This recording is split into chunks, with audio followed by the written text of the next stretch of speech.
Alors les amis, ce matin je voudrais parler avec votre permission de plusieurs choses. Je vais faire un pot pourri. Je vais parler de la prédestination. Je vais parler de la préscience de Dieu. Je vais parler de l'élection.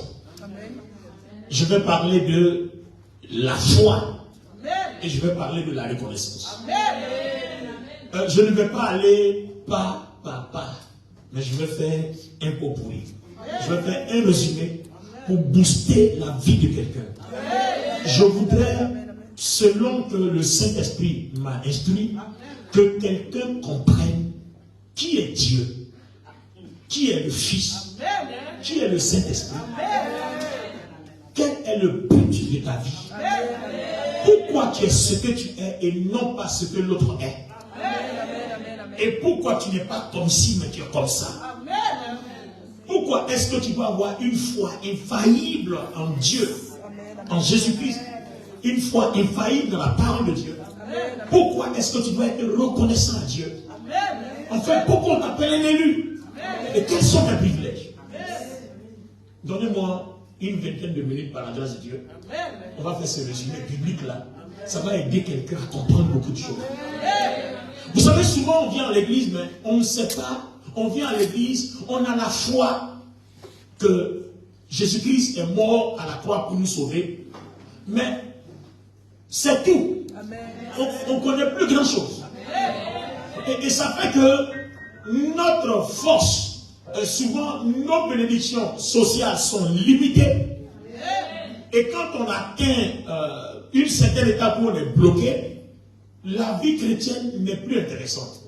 Ce matin, par ma voix, le Saint-Esprit va rendre la vie chrétienne sucrée. Waouh! Alors, on va prendre quelques versets bibliques. Je vais les lire moi-même, ne vous inquiétez pas. Je suis dans Éphésiens, le chapitre 1, à partir du verset 5. Il est écrit: nous ayant prédestinés dans son amour à être ses enfants d'adoption par Jésus-Christ, selon le bon plaisir de sa volonté. Vous voyez bien, nous ayant, c'est-à-dire toi et moi, nous ayant prédestinés dans son amour à être ses enfants d'adoption par Jésus-Christ, selon le bon plaisir de sa volonté. Les amis, on comprend quoi ici dans ce verset? Permettez que je vous explique. La vie que nous menons est prédestinée. Quand on parle de destination et de prédestination, ça veut dire qu'on connaît ta destination avant que tu arrives à destination. D'accord? On sait comment va se passer ton décollage, comment va se passer le parcours du voyage, comment va se passer ton atterrissage, comment va se passer ton séjour et comment va se passer ton retour. Donc, prédestination, on connaît tout sur ta destination avant que tu arrives à la destination. Alors, vous et moi, avant qu'on soit sur cette terre, Dieu savait ce qui allait se passer. Alléluia. Dieu savait ce qui allait se passer.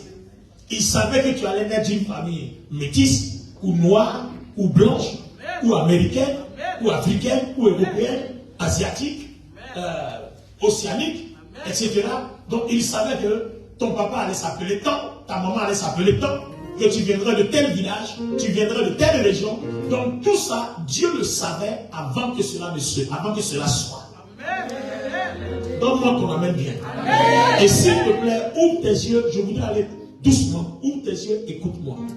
Si tu as compris ce fondamental de la vie chrétienne, ta vie chrétienne ne peut plus jamais être légère. Ce sont les choses que moi j'ai comprises et qui ont fait de ma vie ce que je suis là maintenant. Alléluia. Vous voyez, vous pouvez être chrétien, mais il y a des choses à comprendre. Si vous ne les connaissez pas, vous ne pouvez pas être ce que vous avez envie d'être. Ça, je vous assure.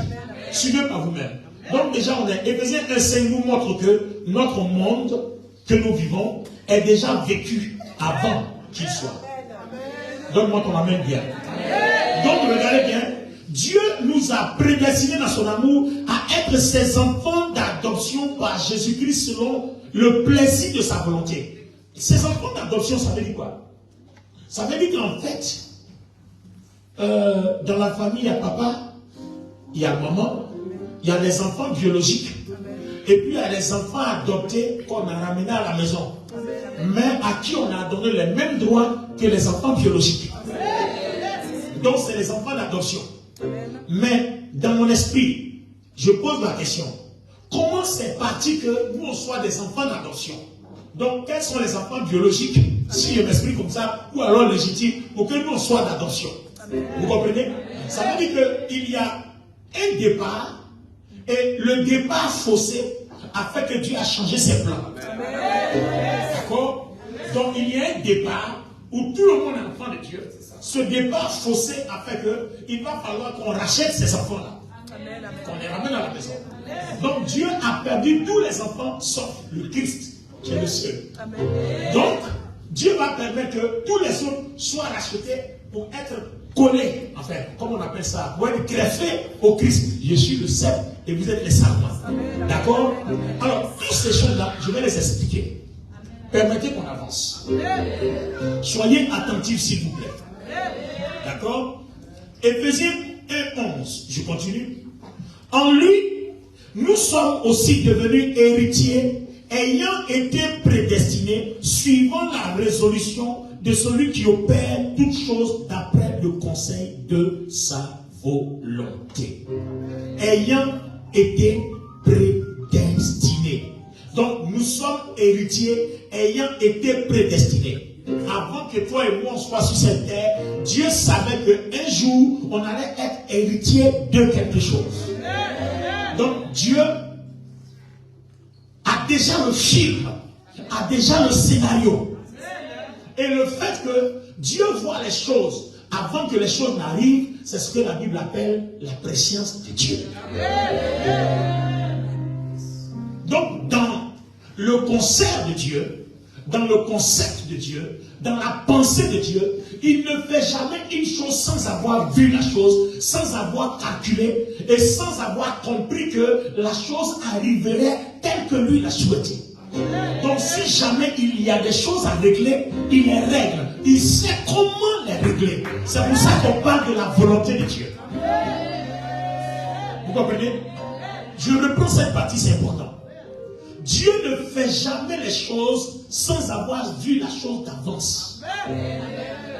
Donc, quand la chose arrive, il sait comment ça va terminer. Et comme lui veut que ça se termine à droite, et quand dans ce qu'il a vu qu'on appelle la préscience, voir les choses avant que les choses se réalisent, donc dans sa préscience, ayant vu les choses d'avance, s'il veut dans sa volonté que ça se termine à droite, et que quelqu'un d'autre, vous voyez, l'ennemi toujours est là pour déformer la volonté de Dieu, quelqu'un d'autre veut que ça se termine à gauche, alors Dieu va prendre des précautions ayant vu la chose d'avance pour que ça se termine à droite tel que lui il a voulu. Parce que quand il crée quelque chose, c'est pour un but. Donc il veille à ce que ce but-là ne soit pas déformé. Jusque-là, on se comprend? Je peux donc évoluer.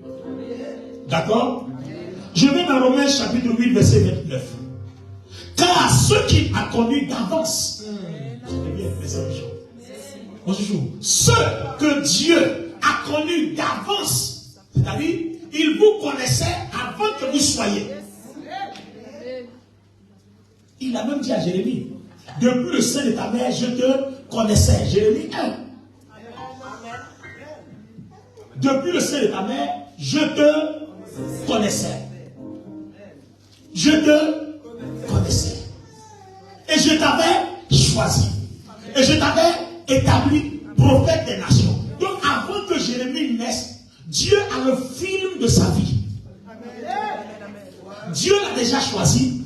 Dieu sait ce que Jérémie doit être. Prophète des nations.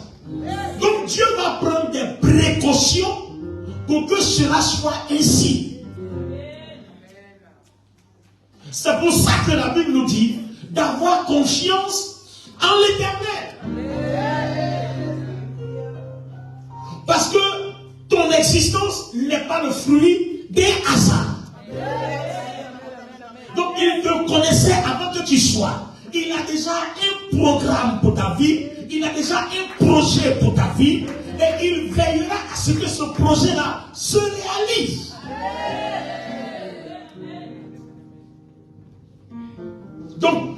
nous ayant connus d'avance, ayant été connus d'avance, il les a, ceux qu'il a connus d'avance, il les a aussi prédestinés à être semblables à l'image de son fils, afin que son fils fût le premier-né entre plusieurs frères.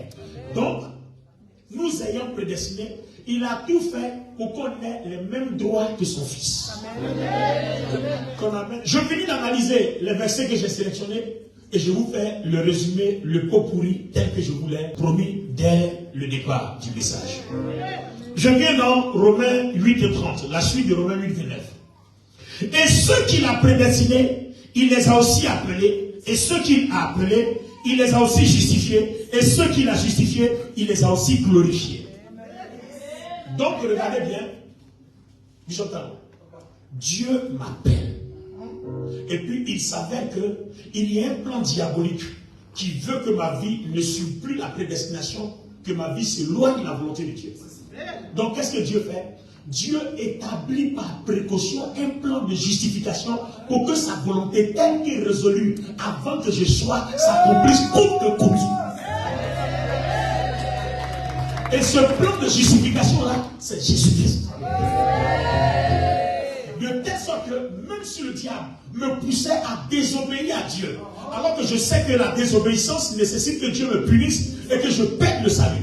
Donc, qu'est-ce que Dieu va faire? Comme son but n'est pas que je perde le salut, qu'est-ce qu'il va faire? Lui aussi, il a prévu que Christ entre en jeu à un moment donné, pour que là où j'ai été perdu, je sois retrouvé.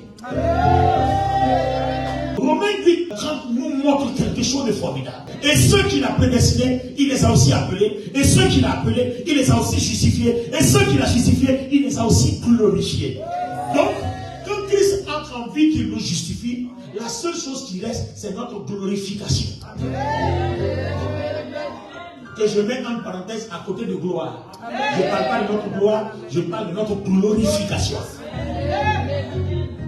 Alléluia. Alors, les amis, regardez.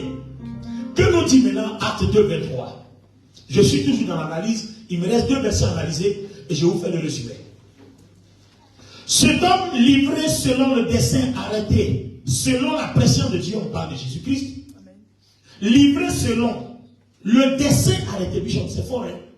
Jésus-Christ livré selon le dessein arrêté. C'est-à-dire, c'était prévu qu'il soit livré et ça a été fait. C'est fort, hein? C'était prévu qu'il soit livré à cause de qui? À cause de notre prédestination, c'était prévu que lui soit livré pour que là où on a été tendu, on soit redressé. Donc, cet homme livré à la croix, selon le dessein arrêté, et selon la préscience de Dieu, ce mot est sorti en fait. Cet homme livré selon le dessein arrêté et selon la préscience de Dieu, vous l'avez crucifié et vous l'avez fait mourir par la main des impies. Donc, Bishop, le dessein arrêté de Dieu et selon la préscience de Dieu. Les amis, la préscience c'est quoi? C'est-à-dire, je vois Bishop Tano, mais avant qu'il soit amené ça ce matin, moi j'ai vu ça hier. C'est-à-dire, tout ce qu'il est en train de vivre là, moi j'ai déjà vu ça hier. Et je sais comment ça va se passer.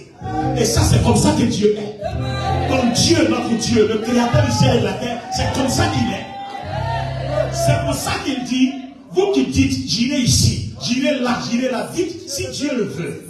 Parce que quand Dieu a prévu ta vie, il a vu les choses avant que les choses soient. Donc, tel que Dieu a vu les choses, qu'est-ce qu'il fait? Il prend des précautions pour que les choses se règlent telles que lui l'a vu et telles que lui l'a décidé. Donc, il y a non seulement ta prédestination, mais il faut que ce soit accompagné de la préscience pour que la prédestination, le film déjà vécu que tu vis, que Dieu sait dans sa préscience, il y ait ce qu'il faut pour arranger afin que tu réussisses tel que ça a été résolu au départ.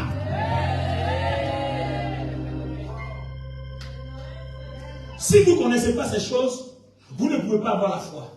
Parce que les 2 définitions bibliques de la foi disent, dans Romains 10, 17, la foi vient de ce qu'on entend. Et puis ce qu'on entend vient de la parole. Mais si ce que j'entends, je ne peux pas l'expliquer pour mieux comprendre, je n'aurai jamais la foi. Tu veux avoir la foi dans ce qu'on entend. Tu ne sais pas ce que c'est que la prédestination. Tu ne sais pas ce que c'est que la préscience. Tu ne sais pas ce que c'est que l'élection. Tu ne sais pas ce que c'est que la reconnaissance. Comment tu es agréable à Dieu? Alors que la Bible dit, sans la foi, nul n'est agréable à Dieu. Mais la foi vient de ce qu'on entend. Mais tu ne sais même pas expliquer ce que tu entends. Comment tu vas être agréable à Dieu? C'est ce qui s'est passé dans les actes des apôtres entre Philippe et l'eunuque éthiopien. L'eunuque éthiopien ouvre la Bible, il lisait Isaïe. Et puis il est bleu, il ne comprend pas cette affaire de Dieu. C'était tout bizarre dans sa tête. Alors Philippe l'approche, lui dit non, mais est-ce que tu comprends ce que tu lis? Il dit non, je ne comprends pas. Et quelque part sur Romain nous dit, mais comment allons-nous comprendre si la personne nous expliquer? Vous comprenez? Donc, Philippe commence à expliquer à l'eunuque. Et quand l'eunuque comprend maintenant, et puis il lui demande, veux-tu accepter le baptême? Il dit oui. Donc vous comprenez que vous ne pouvez pas baptiser quelqu'un qui ne sait même pas ce qui se passe. C'est pour ça que quand tu es bébé, ton baptême là n'est pas un baptême, Dieu ne le valide pas. Puisqu'on ne sait même pas ce qu'on t'a fait. Tu ne sais même pas ce que. Tu ne sais même pas ce dans quoi tu es rentré. Tu ne sais même pas où tu mets ton pied. Donc il faut qu'on te rebaptise. Si tu as été bébé, qu'on t'a baptisé inconscient, il faut qu'on te rebaptise parce que Dieu n'a pas validé ça. Donne-moi ton amen bien. Alléluia. Alors, je termine par 1 Pierre et je fais la démonstration pour qu'on comprenne la prédestination, la préscience, l'élection, la foi et la reconnaissance. Je ferai donc un résumé. Je suis dans 1 Pierre chapitre 1, verset 2. Et ceux qui sont élus selon la préscience de Dieu le Père, par la sanctification de l'Esprit, afin qu'ils deviennent obéissants et qu'ils participent à l'aspersion du sang du Christ, et que la grâce et la paix vous soient multipliées. Je garde ce verset-là et à partir de là, je fais la démonstration. Ce matin-là, je prie que le Seigneur ouvre tes yeux. Je prie que le Seigneur ouvre tes yeux. Amen. Bien. Tout le monde, je voudrais votre attention, tout le monde, s'il vous plaît. D'accord? Vous les trois premiers, venez. Je vais prendre ça comme, je vais vous prendre comme la population. Suivez bien les hommes. Vous les trois premiers, venez. Oui, tu es là aussi. Bien, bien. Très bien. Alors, mettez-vous quelque part ici. Tout le monde me suit, hein? J'ai besoin de votre attention, s'il vous plaît. Donc, regardez bien. Dieu veut créer le monde. D'accord? Et Dieu se doit d'être un Dieu prescient. Parce qu'il n'échoue jamais. Donc, il ne peut pas créer un monde sans savoir ce qui va se passer. Sinon, il n'est plus Dieu. Il n'est plus digne de confiance. Attends, moi que je suis, il ne sait même pas où on va. Celui-même que tu suis, il ne sait même pas où il t'envoie. Donc, une des vraies qualités de Dieu, c'est la préscience. Pour qu'il soit digne de confiance, il faut que tu aies confiance en lui. Or, pour que tu aies confiance en lui, tu dois savoir où il t'envoie. Lui-même, il doit savoir où il t'envoie. Et lui-même, il doit savoir la fin de l'histoire. Attends, quand tu me suis, moi-même, il ne sait pas où on va. Ça va marcher, ça ne va pas marcher, il ne sait même pas. Donc, quand tu me suis là, toi-même, tu es d'accord avec ça. Parce qu'on ne sait même pas si ça va réussir, si ça ne va pas réussir. Donc, on s'en va comme ça. Non! Je ne peux pas avoir la foi en un tel Dieu que je suis, il ne sait même pas où on va. Si ça va, on va me tuer, je vais mourir, je vais réussir, je ne vais pas réussir, et puis je me suis comme ça. Ah non. Ça ne fonctionne pas comme ça. C'est pour ça que quand vous comprenez la prédestination, la préscience, vous avez une foi solide. Quand vous comprenez l'élection, vous avez une foi solide. Donc, voilà la population terrestre, la vie qui a été vécue jusqu'aujourd'hui. Donc, c'est le monde entier que Dieu a créé. Dieu, dans sa préscience, va voir tout le film. Donc, depuis la création d'Adam jusqu'à la fin du monde, Dieu va voir comment les hommes vont se comporter. Donc, il va regarder. N'oubliez pas qu'il est Dieu. Hein? Il peut voir ça en moins d'une minute. Amen. Non, il n'a pas besoin d'une éternité. C'est pour ça d'ailleurs qu'il est Dieu. Il peut voir ça en moins d'une minute. Donc, il sait par exemple que Bishop Tano Lagrasse va être pasteur. Il sera le président de Meissa. Sa femme s'appellera Sylvie Tano Lagrasse. Elle sera aussi avec lui le soutien fort à Meissa. Sa femme, il sait qu'il aura tel fidèle qui s'appelle tant, l'autre s'appelle ceci. Donc Dieu a vu tout ça. Dieu aussi a vu le monde païen.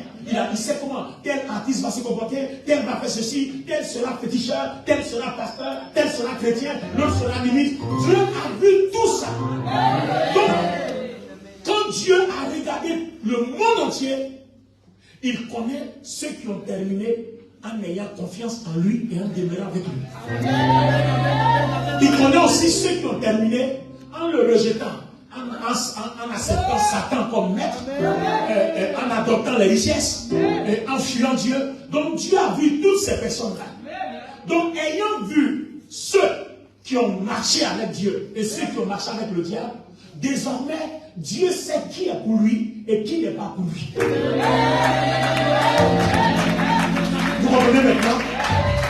Donc, dans la prédestination, tous ceux qui ont réussi leur marche sur la terre avant de mourir, quand Dieu voyait le film, il voit ceux qui sont pour lui, c'est ceux-là, c'est sur eux qu'il a mis un signe et on appelle les élus. Vous comprenez? Ceux-là, on les appelle les élus.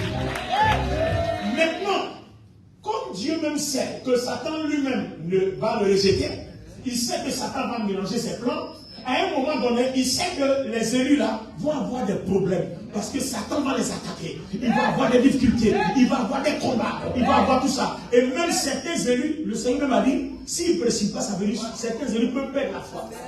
Donc il sait que même ceux qui l'ont suivi, s'il n'a pas un projet spécial pour eux, Satan peut les ravir. Donc qu'est-ce que Dieu fait? Il dit dans Jérémie 29, je connais les projets que j'ai formulés sur vous.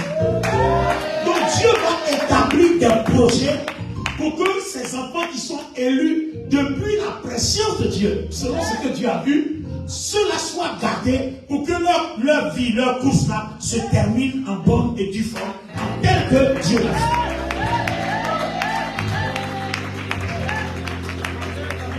Donc Dieu a donc des projets pour ses élus. Ce n'est pas que sur la terre, Dieu aime tel, Dieu n'aime pas tel. Donc, ce qui marque la différence entre tel et tel, c'est que Dieu t'a déjà vu, tu lui appartiens. Et Dieu a vu l'autre, il ne lui appartient pas. L'autre l'a rejeté, toi tu l'as adopté. Toi, malgré tes problèmes, ou bien tu as mal commencé, mais tu as bien terminé. Et l'autre, lui, il a ses envies, donc il s'est lancé vers le diable et il a renié Dieu. Donc déjà, quand le monde arrive, Dieu sait ceux qui lui appartiennent. C'est pour ça que quand le Seigneur Jésus prie dans Jean 17, il dit, ceux que tu m'as donnés, je les ai gardés. Il dit, ceux que tu m'as donnés. Donc dans la pression de Dieu, Dieu a vu ceux qui lui appartiennent. Donc il a dit au Christ, comme le diable a déposé le péché que ceux-là, on risque de les perdre, alors que dans la pression déjà, leur volonté m'appartient. Donc qu'est-ce qu'on fait? Va avec eux, meurs pour eux, fais le sacrifice pour eux, sécurise leur vie. De telle sorte que quel que soit ce qui leur arrivera, si ceux-là invoquent ton nom, moi je tiens par mon esprit, je les sauve.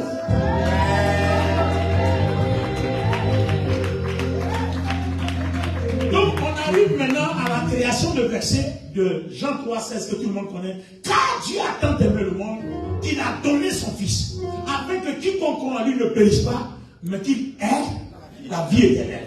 Sinon, au départ, tout le monde est enfant de Dieu. Maintenant que Christ vient nous donner la vie éternelle, Dieu tend maintenant la main à tous ceux qui l'ont rejeté. Pour dire que si vous aussi vous invoquez le nom de Christ, vous serez sauvés et ma grâce sera sur vous comme ceux sur lesquels ma grâce est qu'on appelle les élus. Donc vous aussi vous pouvez être élus, vous pouvez être héritiers, vous pouvez être co-héritiers, tout dépend de vous. Donc Jésus-Christ devient donc la solution pour sécuriser tous les élus.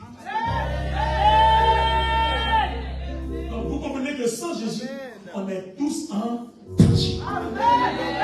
Personne ne peut être sauvé. Même ceux qui ont été dans la pression de Dieu sélectionnés, à cause du péché, tout le monde est rejeté. Mais Dieu dit, comme ceux-là, malgré leur péché, leur cœur est sur moi, donc Jésus va lave leur péché. Parce que quand tu vas venir là, ceux-là, ils vont t'accepter. Parce que dans leur cœur, ils m'ont accepté. Donc, s'ils ne m'ont pas rejeté, ils ne te rejetteront pas. Alors le Seigneur Jésus dit quoi? Si vous m'avez vu, vous avez vu Dieu. Celui qui m'accepte a accepté Dieu. Et celui qui a accepté Dieu m'a accepté. Donc Dieu lui dit, va. S'ils m'ont accepté, ils vont t'accepter. Alors il dit dans Jean 17, ceux que tu m'as donnés, je les ai gardés. Et aucune d'entre elles n'a été perdue, sauf le fils de la perdition. C'est-à-dire, sauf celui que tu as vu se perdre du début jusqu'à la fin. Lui, on ne peut rien faire. Amen. Alléluia. Amen. Donc vous voyez, voilà le monde qui s'en va. Donc le monde s'en va. Deux vont lui donner leur vie. Bon, il te couvre du sang de Jésus. C'est juste un exemple. Et puis l'autre ne va pas lui donner leur vie. Donc ceux-là, on les appelle les élus. Donc Christ vient pour veiller sur eux. Et puis elle aussi, elle s'en va, bon, avec son chef. Bon, l'autre, qui, bon, elle ne dit pas son nom. D'accord? Donc regardez bien. Ceux-là, pourquoi on les appelle les élus? Parce que dans la préscience divine, dans leur prédestination, dans le film déjà fait, on sait que ceux-là n'abandonneront jamais Dieu. Amen. Ils peuvent tromper Dieu un jour, mais demain ils vont se ressaisir. Parce que dans leur nature déjà, leur cœur est pour Dieu.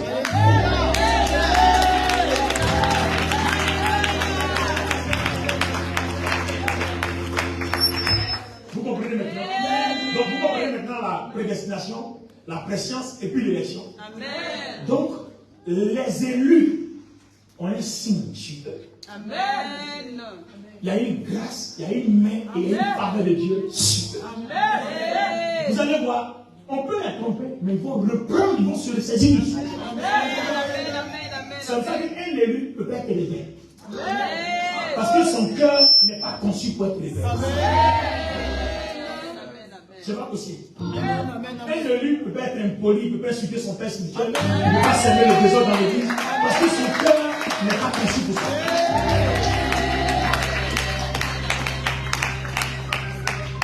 Un élu ne va jamais régner Dieu. Un élu peut avoir des faiblesses, mais il ne régnera jamais Dieu. Regardez même Pierre, Bishop, te souviens? Pierre a connu une faiblesse, mais aussitôt il a regretté à la minute. Si tu commets un péché que tu ne le regrettes pas, c'est que tu as un problème. Si tu commets un péché que tu ne te ressaisis pas, c'est que tu as un problème. Donc vous comprenez, en fait, devant Dieu, ce n'est pas le problème que tu as péché dans non. Comment tu gères ta vie après ta confession?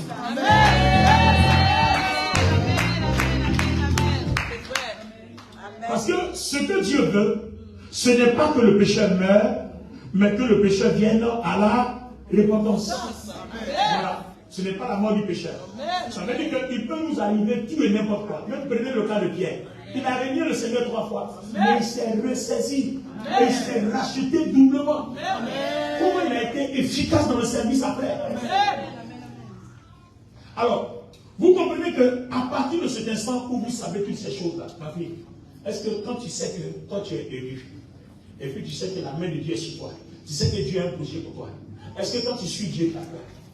Non, tu as toute la confiance. Amen. Donc, même quand Dieu rentre dans un tour, tu peux aussi rentrer dans un tour. C'est pour ça maintenant que David dit, même quand je marcherai dans la vallée de l'ombre de la mort, je ne crains pas parce qu'il est avec moi. Il n'est pas avec moi parce qu'il m'aime plus que tout le monde. Il est avec moi parce que dans sa pression, dans sa prédestination, j'ai le cœur qui lui appartient. Donc il m'a sélectionné pour être son élu. D'accord? Il m'a élu pour être pour lui. Et qu'est-ce qu'il a fait? Il a attaché des projets à moi. Donc des gens de personnes comme ça, tels que Dieu a vu dans la prédestination de sa présence, il ne les lâche pas, il ne les abandonne pas, parce que leur vie lui donne gloire. Donc quoi qu'il arrive, quoi qu'il se passe, il ne t'abandonnera pas. Quoi qu'il arrive, quoi qu'il se passe, il ne te laissera pas. Quoi qu'il arrive, quoi qu'il se passe, Dieu sera avec toi. Toi, tu dois être conscient que tu es élu. Tu dois être conscient que Dieu est avec toi. Tu dois être conscient de sa main sur toi. Même quand tu n'as pas à manger, il est avec toi. Même quand tu as mal, il est avec toi. Même quand il y a la douleur, il est avec toi. Il ne te laissera jamais. Parce que ta vie est pour sa gloire. Il ne t'abandonnera jamais. Parce qu'il dit gloire et élévation de ta vie. Il se soucie de toi. Il dit tu es la prunelle de mes yeux. Il se soucie de toi. Il dit celui qui te touche m'a touché. Il se soucie de toi. Il dit vous êtes mes enfants. Je suis avec vous jusqu'à la fin des temps. Le Seigneur ne t'abandonnera pas. Parce que tu es élu lui appartenir. Il ne te laissera pas. Parce que tu es élu pour lui appartenir. Il a un projet. Il dit, je connais les projets que j'ai formulés sur vous. Projet de paix et non de malheur. Vous voyez, projet de paix et non de malheur. Il ne permettra pas que le malheur t'atteigne. Même si tu chancelles, il te relèvera. Même si tu trébuches, il te reprendra. Il ne te laissera pas. Il dit, je connais les projets. Projet de paix et non de malheur.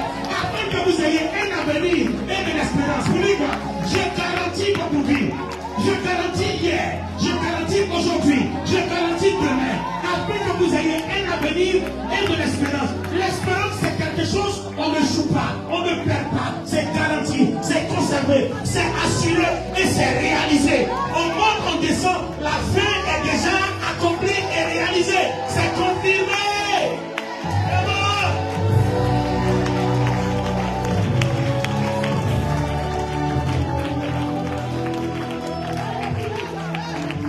Les amis, voilà la fondation de ma foi. Tu ne peux jamais me convaincre que je réussirai pas.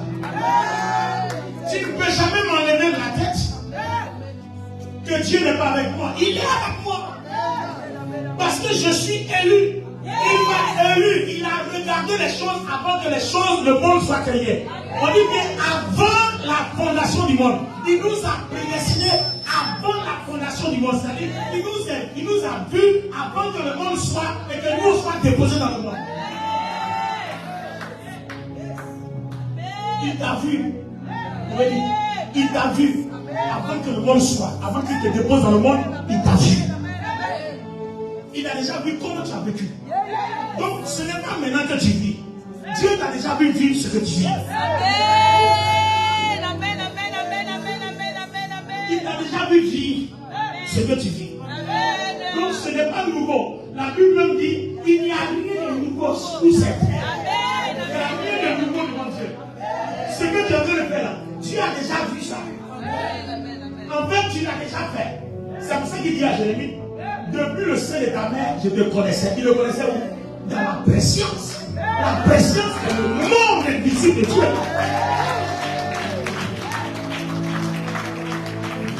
La préscience est le monde surnaturel, le monde invisible de Dieu. C'est une pensée de Dieu, c'est un monde, la préscience. Tout ce que nous vivons a été vécu dans ce scénario-là, dans son monde, dans cette préscience avant la fondation du monde.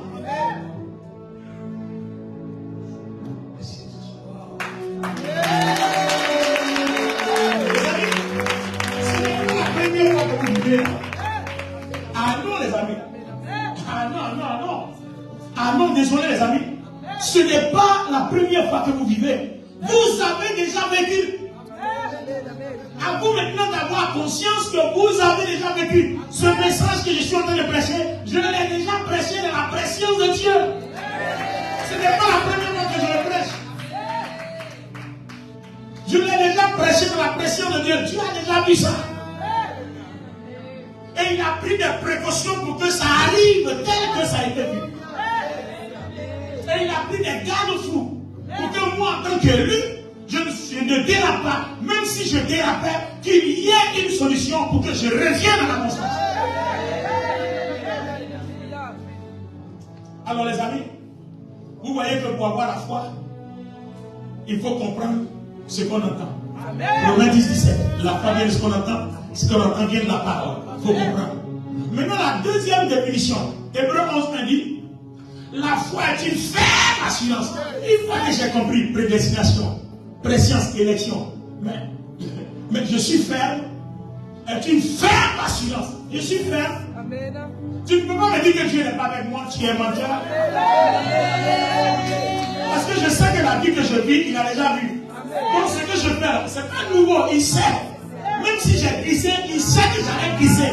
Mais il sait que mon cœur, malgré que j'ai glissé, mon cœur pour Jésus. Donc on n'abandonne pas ceux qui ont leur cœur pour Jésus. Non! Dieu n'abandonne jamais ceux qui ont leur cœur pour Jésus. Non! Donc vous voyez bien, il n'est pas interdit qu'on glisse. Il peut arriver qu'on pêche. Pierre aussi a péché. Mais Dieu ne l'a pas abandonné.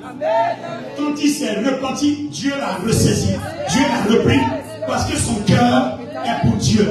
Ce matin, si tu veux demander pardon à Dieu, peu importe le péché que tu as commis, même s'il est noir comme le cramoisi, Jésus-Christ peut le rendre blanc comme la neige pour dire que ton cœur soit pour Dieu et pour Jésus-Christ.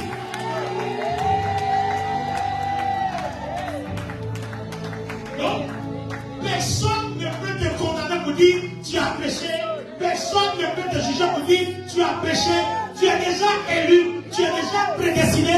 Personne ne peut te juger. Personne ne peut te condamner. Ton sort est entre les mains de Dieu. C'est Dieu seul qui sait ce qu'il fait de toi. Ta vie est déjà vue. Ta vie est suivie. Ta vie obéit à un projet. Et Dieu n'abandonnera pas son projet.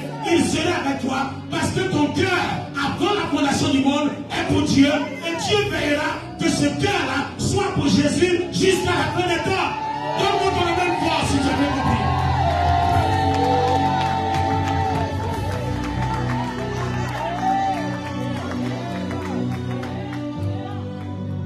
Ne laisse personne te juger. Ne laisse personne te condamner. Le péché n'est pas la fin du temps. Tout le monde pêche. Il peut arriver tous qu'on pêche à un moment et après on se ressaisit. Pierre a aussi renié le Christ par 3 fois. Jusqu'à le coq a chanté pour qu'il prenne conscience qu'il est en train de déraper. Et quand il a pris conscience qu'il a dérapé, Dieu l'a repris. Mais je vous pose une question. Est-ce que Dieu, Jésus-Christ notre Seigneur, ne savait-il pas que Pierre allait le renier? Mais avant ça va dire quoi? Tu es Pierre. Et si c'est Pierre, je bâtis mon église. Ça veut dire que dans la préscience, il sait que celui qui l'a renié là va se ressaisir. Donc Jésus n'a pas peur de lui confier les charges avant que les choses arrivent.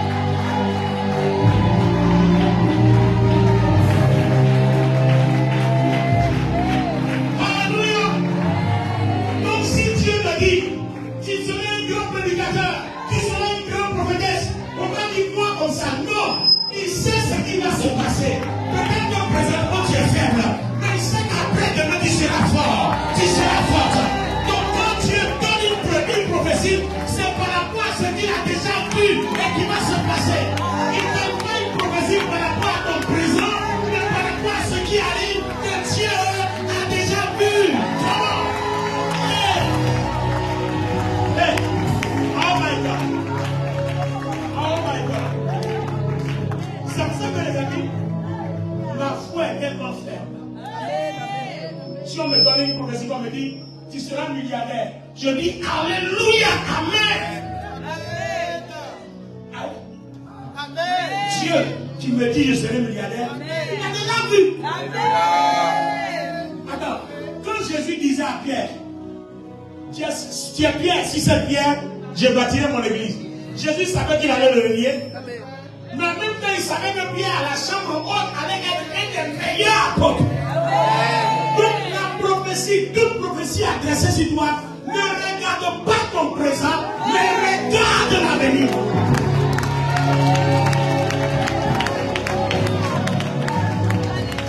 Toute prophétie annoncée sur ta vie, ne regarde jamais le présent, mais regarde l'avenir. Il dit, je connais les projets, c'est un projet. Présent, c'est un projet, le projet est toujours futur. Il dit, après que vous ayez un avenir et de l'espérance. Donc, dans la prophétie, il y a toujours l'espoir que la situation présente change. Donc, quand Dieu te donne une parole, c'est parce que tu es en train de t'informer que la situation que tu traverses là, ça va changer, que demain, voilà ce que ça va devenir. À toi maintenant de saisir la parole.